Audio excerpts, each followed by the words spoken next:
여러분들 안녕하십니까. 조철의 박사의 통통통 시간이 왔습니다. 벌써 2019년이 저물어가는 것 같습니다. 앞으로 남은 2주가 있는데요. 제가 올 한 해를 보내면서 여러분들한테 유튜브 방송에 대해서 감사 인사를 드리면서 2019년을 한번 회고하는 시간을 갖겠습니다. 주변에 이제 지인분들이 많이 보시면서요. 저한테 Q&A로 질문하신 내용 포함해서 제가 지금 한번 정리해 보겠습니다. 자, 올 한 해를 조철희 박사 제 자신 돌아보니까요. 저 후배들이 도움으로 인해서 제가 또 유튜브를 갖다가 촬영하기 시작한 것 같습니다. 5월달에 촬영해서 시간상 매주 한 편씩밖에 못 올리는데 벌써 유튜브 30회가 됐고요. 또 인사 소개한 유튜브는 벌써 2,300회를 갖다 지금 달려가고 있습니다. 앞으로 여러분들의 관심 감사드립니다. 두 번째는요. 제가 10년 전부터 이제 대학원에 MBA 교수를 하고 있거든요. 그래서 지금 아주대 경영대학원하고 또 단국대 경영대학원 양쪽에서 MBA 하는데 벌써 10년 동안에 기업인 대학원 제자들이 거의 올해 100명이 됐습니다. 참 많은 다양한 분야에 있는 기업인 제자들과 소통과 협력하면서 올해도 이제 거의 종강이 되고 있는데 다양한 저도 배우면서 서로 도움 주는 시간을 지금 가졌습니다. 세 번째는 제가 이제 한국에서 가장 오래된 최장수 모임 한국유통포럼 회장을 맡고 있습니다. 23년 됐네요, 벌써. 지난번에 138차 세미나도 마치고 지난주에 저희가 이제 파라나스 인터컨티넨탈 호텔에서 송년회도 가졌습니다. 그래서 이제 송년회를 보내면서 그 멤버들과 같이 구성원이 한 100여 명 되거든요. 유통물류 마케팅 투자 글로벌 한 100명들하고 같이 이제 30여 명이 소통하면서 나온 얘기가 뭐냐면은 차세대 비즈니스는 융합형 네트워크 확산형으로 가자고 지금 다 단합을 했습니다. 그래서 앞으로 시장 개인의 이 소중한 네트워크를 갖다가 잘 연결해서 만들어가는 게 좋을 것으로 보고 있습니다. 그래서 올해 변함없이 도움 주신 여러분들께 거듭 감사드리면서요. 제가 한번 1탄, 2탄에 걸려서 2019년 한번 정리해 보겠습니다. 자, 글로벌 시장 200개국에 변함없이 매년 7천만 명씩 늘어납니다. 아마 올해 76억이니까 내년에 77억 명은 달려갈 것 같고요. 그 다음에 시장의 변화 속에서 우리는 지금 국가도 개인도 기업도 성장과 변화, 혁신하면서 다양한 정보를 통해서 자신의 것으로 만드는 게 중요할 것으로 봅니다. 자, 큰 빅뉴스를 한번 제가 정리해 보겠습니다. 자, 한국 유통기업 오프라인입니다. 매장이 줄어들고 영업이익이 줄어드는 해가 됐습니다. 대표적으로 이마트를 예를 들면은 우리나라 유통기업의 공영 매출 13조 이상 됐던 이마트도 올해 3분기부터 결국은 영업 손실이 커지고 있습니다. 그래서 이제 이 대형 오프라인 매장 간에는 에브리데이 로 프라이스는 아니지만 매일 저가격으로 물건을 싸게 팔지 않으면 안 되는 구조로 좀 가고 있습니다. 왜냐? 경쟁자가 많아졌다. 전자상거래는 커졌는데 매출액이 급급하니까 영업 손실이 적어도 무조건 팔아라. 이게 지금 우리나라의 현실이 된 것 같습니다. 자, 두 번째입니다. 전자상거래가 급증하면서 대표적으로 쿠팡, 마켓컬리 등 매출이 급증하는 기업들은 많이 생겼습니다.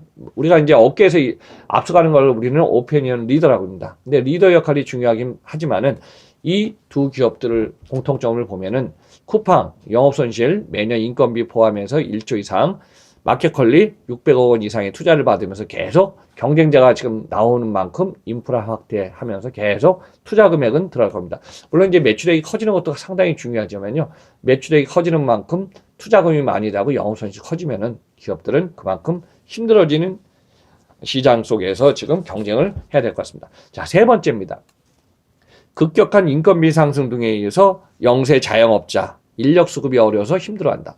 제가 예상했지만은 1, 2년 사이에 20, 30% 인건비 상승은 항상 글로벌을 30년 경험하면서 전 세계에 거의 없습니다.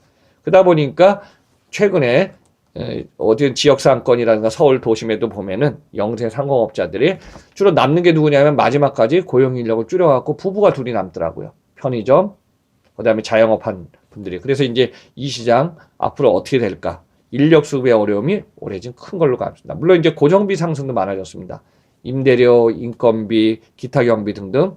이러다 보니까 결국은 기초 체력이 튼튼하고 투자력이 있고 매출이 올라가야지 고인 컨선으로 영세 상공업자들도 영업을 유지하는데요. 최근에 이 상황이 그렇게 만만치 않은 것 같습니다. 자, 네 번째입니다. 밥값, 술값, 기타, 배달료 다 올라갔습니다. 결국은 이런 상황에서 결국은 뭐예요? 뭐 강남권 일대도 주변 지인들 하는 얘기가 밥 한 번 먹으려면 8,000원, 9,000원, 만 원이다. 그러니까 이제 여러분들 한번 보세요. 역으로 해외 관광객이 와도 교통비는 싸다고 봐요. 우리나라 환승. 근데 먹는 음식값부터 물가가 1, 2년 사이에 올라갔다. 그러니까 어때요? 해외 관광객이 와도 한국 생각보다 그렇게 편리하고 재미있지는 않은 시장으로 되고 있습니다. 자, 다섯 번째. 명동이나 홍대나 강남 등 있죠. 주요 상권들이 지금 줄어들고 있다. 오늘 공식률이 높다는 얘기입니다. 최근에 뭐 매스컴에서도 얘기가 나오고 하지만은 주요 겁전, 입지, 동선이 좋은 곳은 사람들이 몰려야 되거든요. 근데 몰리는 곳에 사람이 적다 보니까 공실률 증가하고 결국은 매출 증가가 감소로 이어지니까 지역 상권의 활성화가 지금 힘들어지고 있다. 자, 다음입니다. 물류기업의 인건비 상승에 혁신과 대응에 정체가 일어나왔다. 물류기업이 사실은 고정비가 많이 들어가잖아요.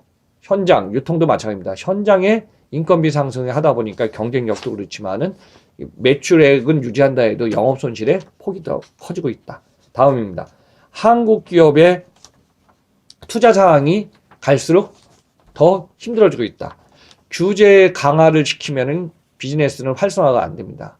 규제 완화해도 자유경제 시대를 해야 되는데 이런 현상 속에서 한국의 뭐 IPO 상장 기업 제가 지난번에 50대 기업이 140조 재고가 있다 그러지 않았습니까? 근데 그 외의 기업들 대부분 보면은 투자를 갖다 올해 마이너스입니다. 그래서 올해 우리나라 성장률이 나쁜 이유 중에 하나가 그겁니다.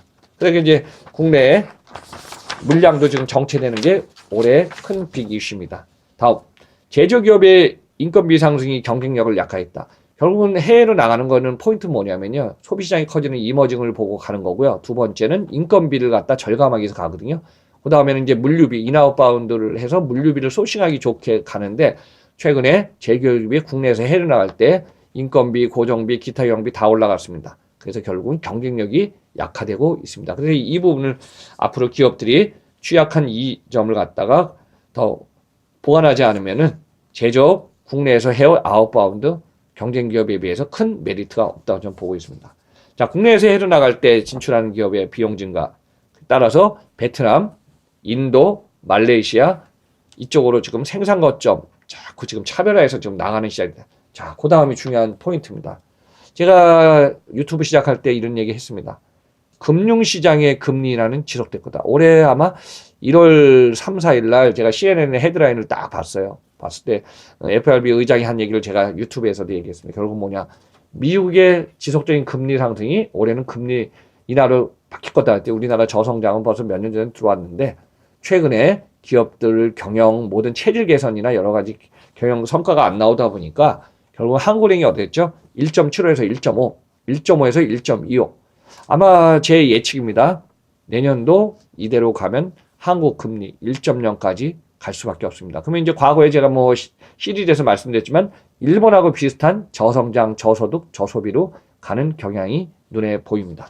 그래서 금융시장 생각보다 활성화가 안 됐고 금융 위축이 우리나라의 상황에 왔다. 여러 가지 종합적인 내용을 한번 쭉 정리해 보니까요. 경제 성장률이 결국은 제가 상반기 때 이렇게 표현했습니다. 자, 우리나라 경제 성장률 2.2에서 2.3을 예언했습니다. 근데 이제 미중 무역 마찰, 한일 무역 마찰이 계속되면서 그때 제가 유튜브 할 때 그랬습니다. 9월에.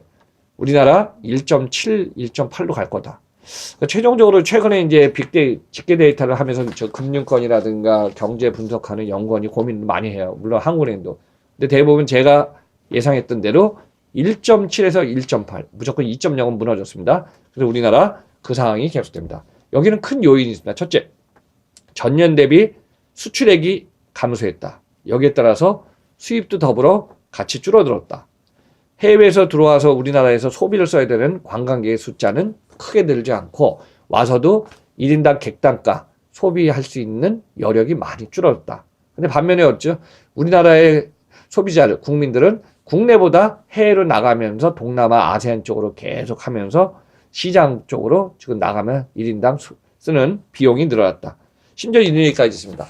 국내에서 해외로 가려면 요즘 동남아, 아세안이 대세하니까 베트남도 그럼 베트남 뭐 저 랜드마크 있죠? 다낭, 호이안 이쪽으로 하면 인천공항에서 비행기 타러 갔다 공항에서 사람 만나, 비행기 안에서 만나, 도착해서 만나, 심지어는 호텔까지 만납니다. 물론 이제 같은 관광 투어가 아니래도 그만큼 우리나라 국민들이 해외로 지금 동남아 아세안 쪽으로 좀 많이 여행을 하고 있습니다. 여기에 중요한 포인트.